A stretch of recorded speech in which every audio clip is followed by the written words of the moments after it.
All right, so this is where we're going to get to, things are going to get a little easier now. Ideally, if you can do Cramer's rule, that is the most important thing. We just want to make sure that you can solve a system of equations with a matrix C. If you couldn't do what we did in 10.1, but you can do it with 10.4, you're golden. We just need you to be, like I said, just do it with a matrix C. It's a state mandate. It's not our mandate. So what we're going to first talk about is a determinant. So the determinant of a matrix, a square matrix, like this one, is going to be denoted as straight lines. So my matrix is A, C, B, D, but we say this here. That's just a way of saying that's a determinant. And that determinant is defined as AD minus BC.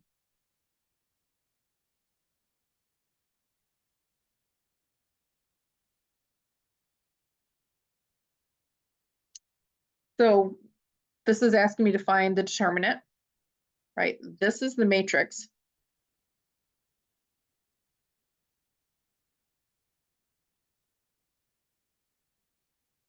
Got those little squares on there, matrix. This is determinant.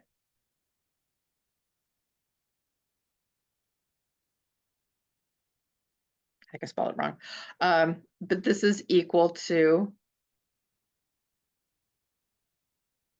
we write down here on the side. The hardest part of this is just memorizing some formulas. So we need A and D. So square root of 3 times the negative square root of 3 minus, now we need BC. B is -6 and C is -2. So a square 3 and a square of 3, that's just going to give me 3 back. And then there's a negative, so we get a negative. Then we have a -6 times -2, so that's going to be a positive 12. So this one would end up being a determinant of -15. Okay, I just went back and just fixed determinant so it's spelled correctly.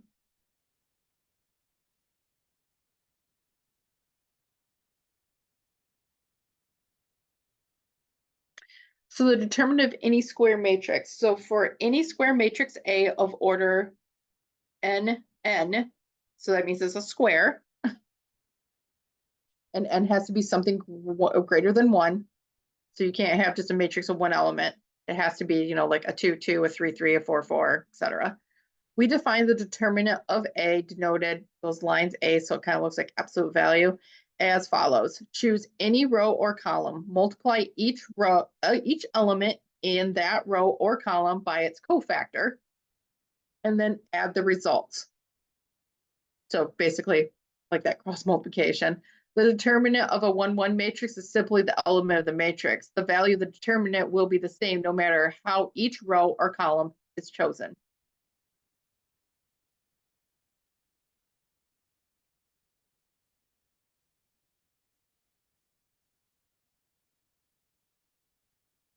All right, so what we really need here was Cramer's rule. And the reason we need those determinants is for Cramer's rule. So this is for a 2-2 system of equations. So if we have a system of equations that looks like this, we know if we made a matrix C for it, it's just its coefficients. So it'd be A1, B1, C1, A2, B2, C2. So when we want the solution for this equation, we know that my x would just have to be dx over d, and y would be dy over d. Now what we need is what is d subscript x, d subscript y, and what is just d. So d is the augmentation, not the augmentation, I'm sorry. It is the determinant of that coefficient matrix. So just this part right here. That is your D. Now, dx is going to take your constants here, and it's going to take your y's, and it's going to make a matrix like this. So it's going to be the c's first, the b's second. Now, if you want to do dy, it's going to be the x's, then the constants. All right, so I know it seems like a lot, but like I said, just keep these formulas with you, and this will go very quickly. Okay. So just, I am actually sitting here with the formula for this because this is a lot to remember. So if you do that, that's fine. If we have a test and you have that list of formulas, that's fine. The only thing I'm going to put in an exam as far as this section goes is Cramer's rule, because that's the easy part. So we first have to make our matrix.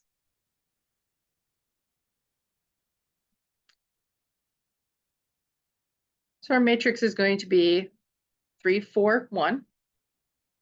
Oops, that line wasn't very straight. Then 7 minus 5, 31.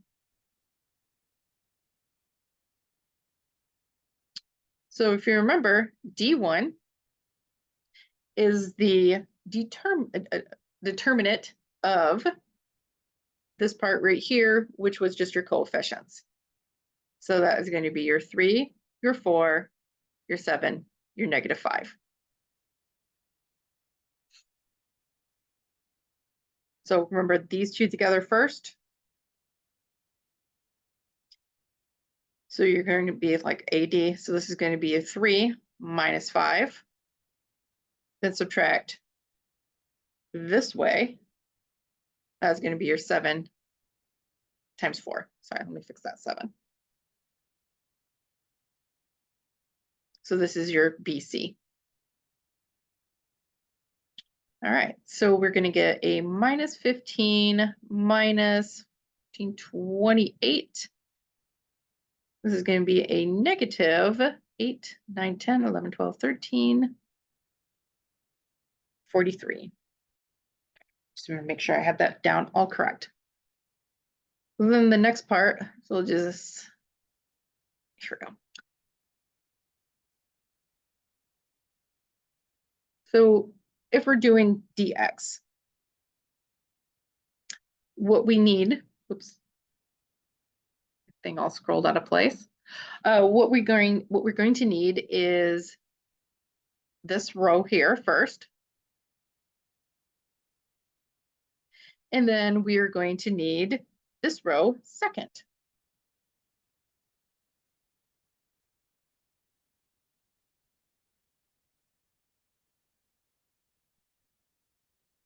So once again, multiply it this way. So 1 times -5, and then minus the other way is 4 times 31. So we're going to get -5 minus, let me see, so that would be 4, 124. This would be a -129.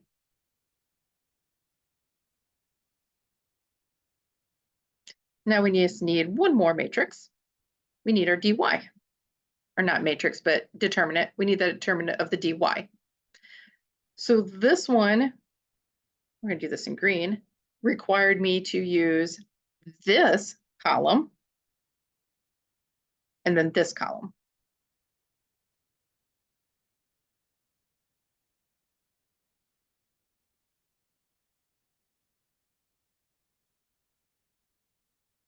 So once again, what we'll do over here, get some stuff out of the way. Go in this direction, 3 times 31 minus the other direction, 1 times 7. So we're going to have 93 minus 7, which is going to leave me with, let's see, so it'd be 486.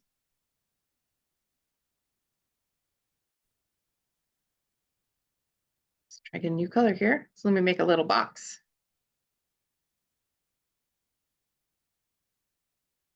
All right, so what we know is that if we want to figure out what x is for this system of equations here, that is going to be dx over d.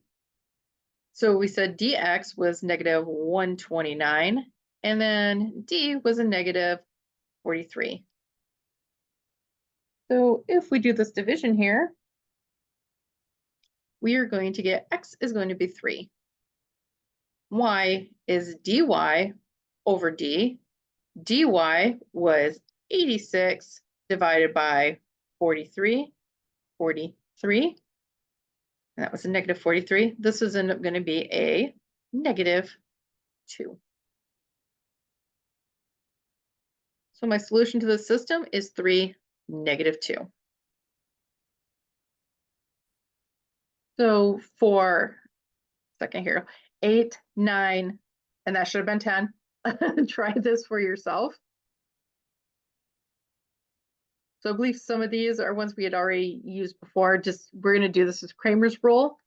So practice with Cramer's rule to get your answers. And then once you think you got it, come back here and we'll go through it together. Okay, so this is number 8 here. So this would be your matrix, would be 1, minus 7, negative 3, negative 1, 2, 18. So this is my first column, second column for D. So we got 1 times 2, and then we have negative 1 times 7. So D here is just going to be a negative 5. Now we need dx. Oops, let's do a different color.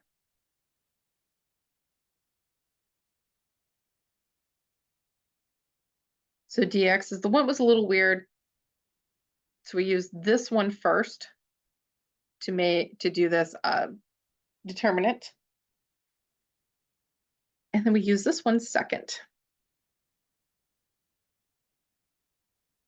So if I multiply like this, negative 3 times 2, that's negative 6. And then we're going to subtract. If I multiply this way, 18 times 7. Second, I can't do that one off the top of my head. 18 times 7.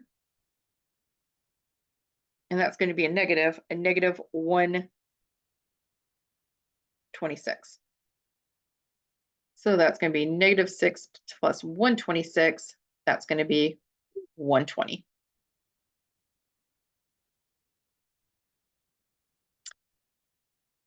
And then make this a little cleaner for us. Let's get rid of this.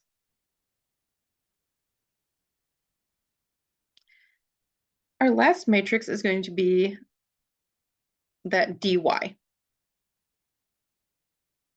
Or not matrix, I'm sorry, determinant for dy. So that is going to use this row first. And then this one is going to be second. Column, and I meant column, not row. We multiply this, get 18 minus 3 times 1. So that's going to be a positive 3. And this one gives me 15.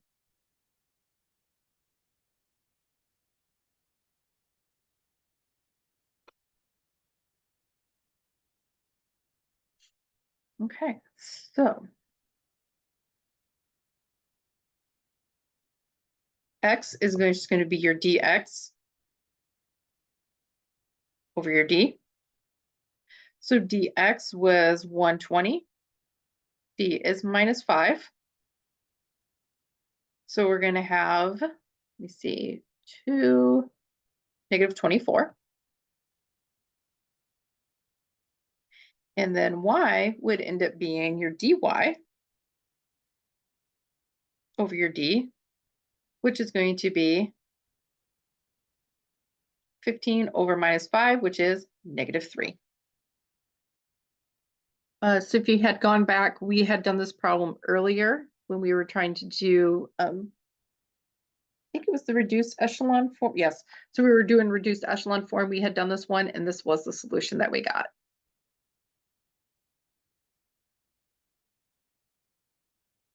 Except this took probably a lot less work to do. So my solution is negative 24, negative 3. All right, and this is another one that we were doing with the reduced row echelon form. So once again, we're looking for D. So D is everything in here.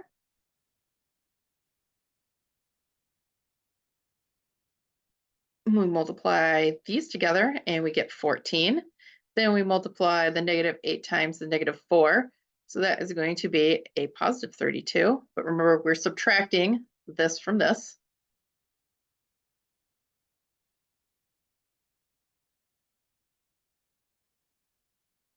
Okay, and my brain is starting to get tired here. And this is going to be -18. dx was this row. So it was your C's, then your B's.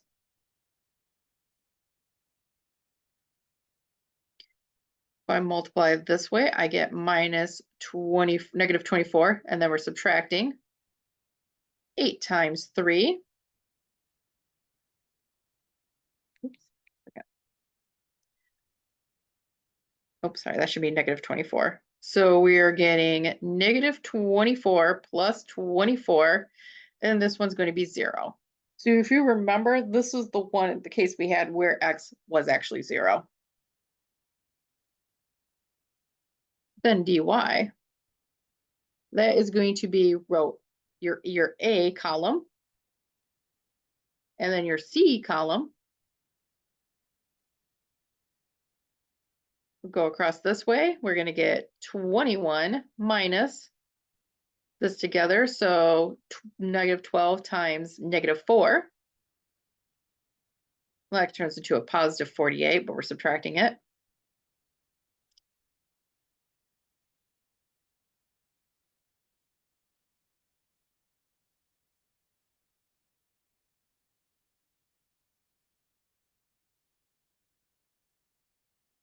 Apparently, I can't add. It's 27. We can't go, that's not right.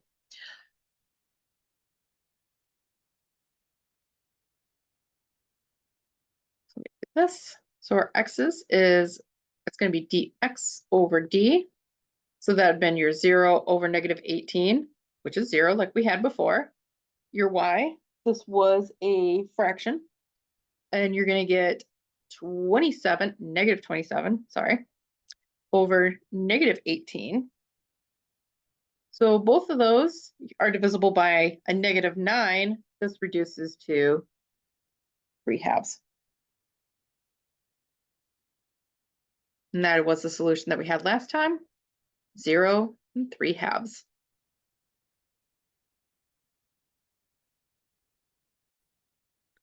All right, and this was another one that we had. Start grabbing the right tool there. So my matrix is 1, 2, -1 on top. Then the next row is -1, 1, 3. So D is all your constants. So 1, 2, -1, 1. Multiply this way, we get 1. Multiply this way, we get -2. We're subtracting them. That's going to turn into a positive 3. dx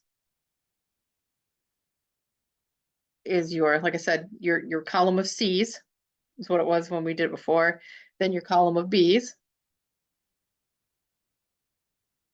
Go this way, we get -1 minus, what happens when we go this way? 6. We get -7. dy, that is your A column, so your 1 minus 1. Then your C column, -1, 3. Multiply this way, we get 3. Multiply this way, we get 1. We're subtracting them. This one gives me 2. So this was the one where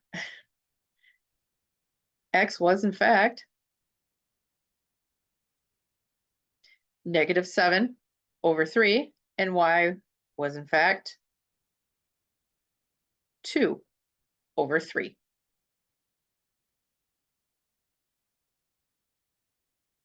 So like I said, we had already solved these. This is just another way of doing it. So as far as an exam going along, the only thing that you're going to have to really worry about is doing Cramer's rule. And like I said, if you want to, you can take a list of how you do Cramer's rule with you, but that is just the one thing in here I definitely want to make sure you're able to do. If you're able to solve these systems other ways, that's fine. That's a nice way to check. Cramer's rule is the one thing I just wouldn't definitely make sure we do, because it still counts as solving with a matrice.